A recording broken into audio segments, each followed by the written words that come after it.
A report has surfaced that Ricky Tiedemann could potentially be called up by the Toronto Blue Jays by the end of the season, and he could also play a vital role. So we'll break that report down on this episode of Jays Digest, as well as recap the Jays versus Red Sox spring training game, so you won't want to miss what's coming up next.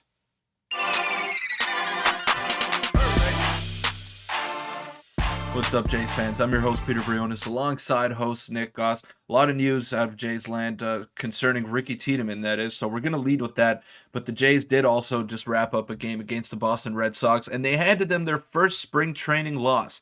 So now the Red Sox sit at 9-1, and the Jays, with a lot of regulars missing from their lineup, pretty much all their regulars missing from the lineup, managed to pull out a 2-0 victory, and we saw some great things out of that game. But let's start with Tiedemann, Nick. Yeah, make sure to hit the subscribe button. The support on the stream has been unbelievable. We're close to 7,000, so hopefully we can maybe hit that before opening day. So make sure to hit that button. But yeah, like you said, some major news came out regarding Ricky Tiedemann, so we figured we combine this news with the game recap today. But it was from Arden Zwilling. I don't know if it was on his podcast or in an article. This may have just been quotes from his podcast, with some very interesting news that I did not expect. And it goes to say the ultimate goal is having Tiedemann available for the summer and fall when his high-octane arm can make a dramatic impact on an MLB postseason race and even on a postseason mound.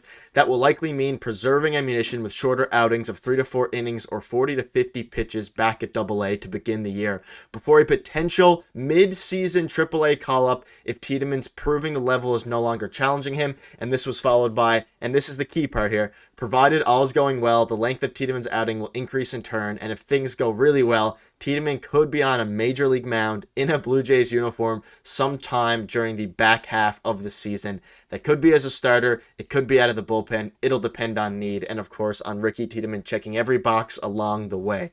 And again, this is from Arden Zwilling, who is super tuned in. He's now an on-field, reporter during the Blue Jays game, so he knows more than, or as much as anyone in the Blue Jays, organization, and very, very interesting stuff for him to say. Right. This is reminding me a lot of the Hunter Brown situation in Houston. Now, he was the Astros' top pitching prospect last year, and they called him up towards the end of the year. He threw around 19 to 20 innings at the big league level, and then he made 3 appearances in the playoffs. Obviously, the Astros went on to win the World Series against the Philadelphia Phillies, but he was a valuable contributor. He's got great stuff similar to Tiedemann, although he's a righty, throws 98, 99 from the right side, got a good slider, a good changeup like Tiedemann. So I guess that would be the most comparable situation to what the Blue Jays are hoping for out of Ricky. But then again, the end of the quote that you showed there, it'll depend on need. So let's say Yusei Kikuchi is having an unbelievable season, and the same goes with Jose Barrios. Why risk stunting Ricky Tiedemann's development if you don't necessarily need him, considering you have all those options in the bullpen, right? Yeah, and it seems to me that this is kind of a case of, like you said, depending on how the starting rotation goes, or if the Blue Jays are really, contenders and end up to be the team we think they can be and going for a World Series this year, if you have someone in AAA like Ricky Tiedemann who could slot into the bullpen or even the mound, but more likely the bullpen for a postseason race, and you think you could win the World Series, then I guess I'll, like he said, ammunition, use every ammunition you can get. And I think that's more of the case here rather than, I don't think they're going to rush him up to be a starter unless there are some severe injuries to even the depth guys like Zach Thompson, who we'll touch on today. But either way, it was the first time anyone linked into the Blue Jays organization has really spoke about him being called up this season at all. But do you really think that he moves the needle if he does get called up? Because we got to remember that he still is 20 years old, and he's as great as his stuff is. He's never pitched in the major league level. He had one full professional season, and they shut him down basically midway through that year. So, how much can he really contribute to the Blue Jays? It remains to be seen. But I don't know. I still think I would hold out on him unless it's like a desperation move and you need Ricky Tiedemann. Yeah, I think that's two scenarios. The only two scenarios we see him is out of desperation, or like you just said, to answer your question a little bit, maybe they call him up in August or September, see how he does, and if he does dominate, then just carry that into the postseason. If he doesn't dominate, then just leave him be. But very interesting. Let us know your thoughts in the comments. But yeah, I agree with you. I don't want to rush him, and that's the last thing we want to do is have maybe another Nate Pearson situation there. But Exactly. let's get into the game recap. Jays beat the Red Sox and the pitching shines, which we'll be primarily focusing on now for the next couple of minutes here. And again, the big thing today was the pitching. The hitting didn't do too great. Obviously, they were up 2-0 they won the game 2-0. But what did you see out of the pitching today that really impressed you? We'll have some clips of Zach Thompson. He was the main guy, but there were lots of other guys who impressed as well. Just the efficiency. I mean, I can't remember, but off the top of my head, I think there were maybe 2 or 3 walks in Yep, the game by the pitching staff.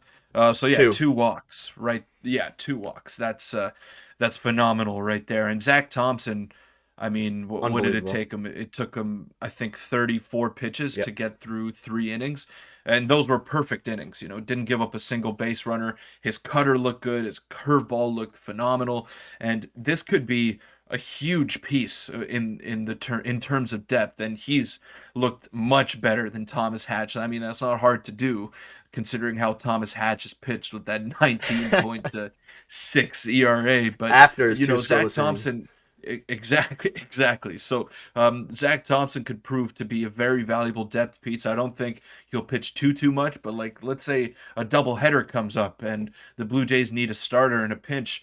I'd feel okay considering how Zach Thompson has pitched so far. Yeah, I completely agree. I'll pop it up one more time here for you. Zach Thompson pitched unbelievable, and he has that inflated 5.4 ERA, but he has not allowed a run since his first outing, which was, to be fair, very, very poor. I believe it was point 0.1 or point 0.2 innings with 4 earned Yeah, runs. third of But an inning, third yeah, of an third of an inning. inning Yeah. with 4 runs, which will always drive it up. But he's been unbelievable ever since. Shout out to Thomas Hatch. He had a pretty good outing. But Sam Roveres and Jimmy Robbins both pitched very well. Now, Jimmy Yes. Robbins ended up finishing the game with 2 scoreless innings. So just, I think it was 2 innings, two Hmm. hits. So overall, just unbelievable out of the pitching today. And that's kind of been a theme recently. The offense as well. I mean, there was no one too crazy in the lineup today. We had Nathan Lucas continuing to do solid stuff. He went 1 for 4. Relvis Martinez actually drew a walk, which was we had some people on Twitter laughing about that because he rarely does that even in the minors. And then did anyone else impress you on the hitting side before I show a quick Zach Thompson clip? Man, and we touched on it pregame. This was the Relvis Martinez game because he was the focal point of the offense in that lineup, and he impressed me so much. I mean, his first at bat, he drew a walk. It was a 9 pitch at bat, I believe, Very good walk. or 7 or 8 Yep. pitch at bat by Relvis Martinez.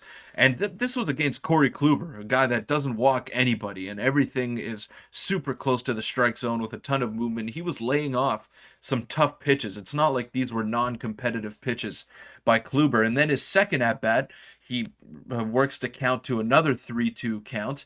And then he drills a double off the wall, which was maybe 2 feet away from being a home run, which would have helped our bold predictions that we also touched on in the pregame. But I was very impressed with him today. He's been very good in the spring, just taking pitches, and he looks like a much more polished hitter this season than he did last year. And we got to give him some more credit as well because he's only 20 years old, and I think he's going to develop into a pretty good hitter at the major league level. Yeah, I was gonna say the same thing. He's seen, at least I've noticed some major improvements on the offensive end. Obviously, he's a big strikeout guy. That was the main issue, and he's not phenomenal defense. But if he can start to even get like an average contact rate, he will be an unbelievable player just because he has plus power. But we'll quickly continue talking about Zach Thompson for a second. But before we do, I'll show you a Nathan Luke single in case you missed the game.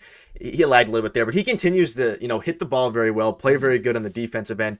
And Zach Thompson, you can see a strikeout here on his curveball. He had a very good outing, like we said. So Filthy. there wasn't too many game clips circulating today because there was again, not many of the regulars played, but I'll show you the Zach thing one more time. Unbelievable. And like you said, he could be a very important piece. He had some very good innings for the Pirates last year, and overall very, very good. And I hope that Relvis Martinez continues to improve his discipline. That's the big thing. His discipline. If he does that, he could be a star in the Yeah. league. Yeah, I think so too. And it's coming along. Like a lot can change in 1 year of development for a prospect. And talking about prospects, I want to touch on Tristan Cassis a little bit because I was pumping his tires pregame, and of course he went 0 for 3 with 3 strikeouts today. So it just made me look like an idiot over there. Thanks, Tristan. Appreciate it. That's why you're a Red Sox. You're not a Blue Jay. I don't support you. So I saw some good things out of the Blue Jays today. It was not the most exciting game, but the pitching really was good. Sam Bears, three Yeah, shout out to him strikeouts as and well. 2 innings of work. I mean, Jimmy Robbins, very good slider from the left-hand side, and these are all fringe guys that could potentially play some sort of role when in 2023. At least Jimmy Robbins, since he is on the 40-man roster, he's a lefty. Out of the bullpen, he's got good stuff. So it'll be interesting to monitor these guys. This is what spring training is for, because you know what you're getting out of Vladimir Guerrero Jr. and Bo Bichette and George Springer and Alek Manoah, Kevin Gausman. You know those guys are your stars, and they're going to bring you to the promised land.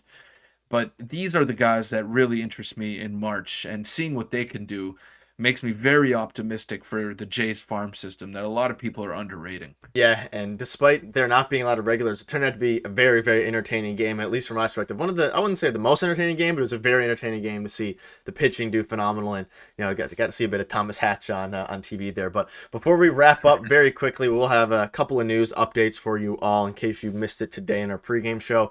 So there's two things I'm going to very quickly touch on before we wrap up here. And the first one is that Mitch White was pitching today from a mound facing Vladimir Guerrero Jr. and Alejandro Kirk and Brennan Belt in a live BP session. So a lot going on there. Welcome back. Yeah, so Mitch White is pitching on the mound, so he's starting to feel better. He will start the season on the injured list.